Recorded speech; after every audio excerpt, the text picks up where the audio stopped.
Hi, welcome back to Four-Wheel Driver's Life.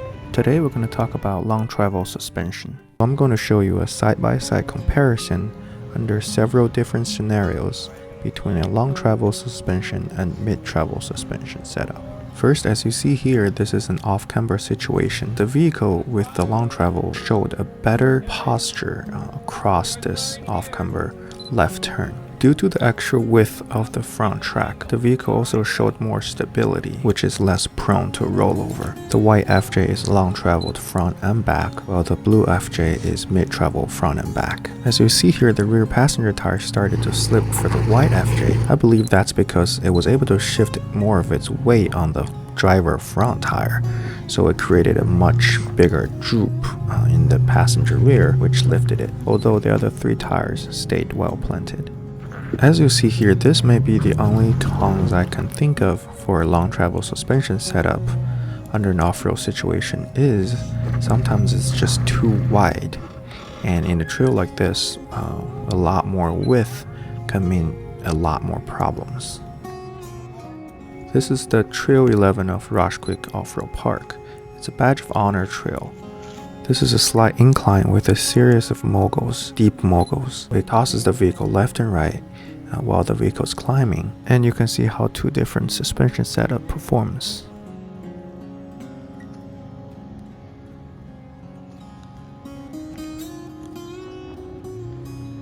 You can tell the white FJ stayed much more planted than the blue FJ Cruiser does.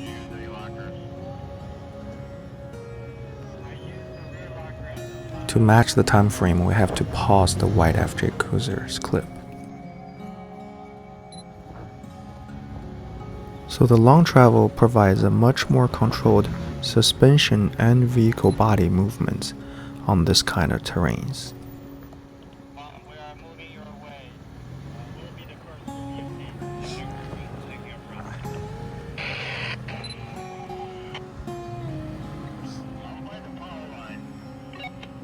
Also, please note right here, see how high the front passenger side of the blue FJ is compared to the white FJ. Again, that proves the stability added by having long travel suspension.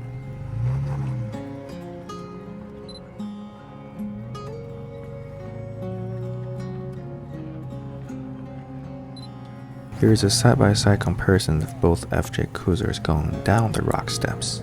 Blue FJ Cruiser is on 34-inch tires, where the white FJ Cruiser is on 35s, and with a little bit of more lift.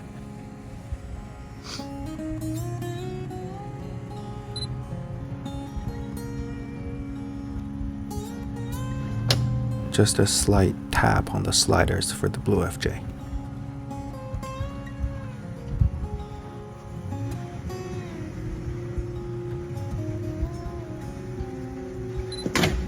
The difference in the departure angle caused the blue FJ to hit its tailpipe. However, the white FJ did not. That's most likely caused by the larger tire size and a little more lift instead of the long travel versus mid-travel. Here's a small section of a ravine cross. Vehicle is gonna achieve the full suspension flex right here for both. This is a good opportunity to show you how each suspension setup performs and flexes under the same terrain right here.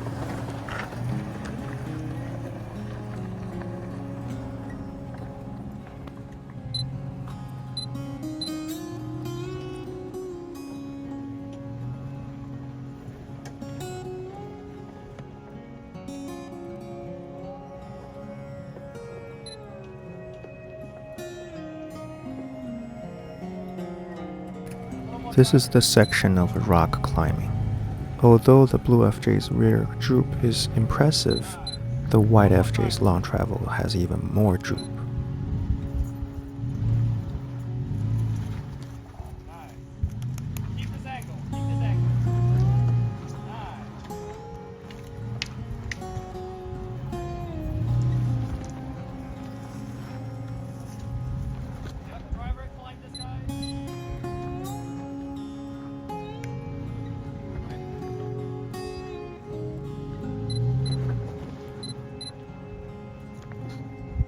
Right here we see that the blue FJ's slider is already sitting on the rock, so the spotter decided to turn the FJ to the passenger side to avoid further scratches to the underbody of the FJ Cruiser.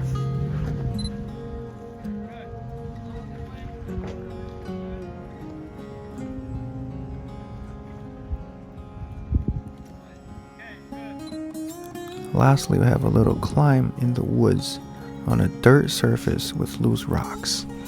In a tight trail like this, I would also appreciate a narrower track base, like the mid-travel does, instead of a much wider one on the long travel.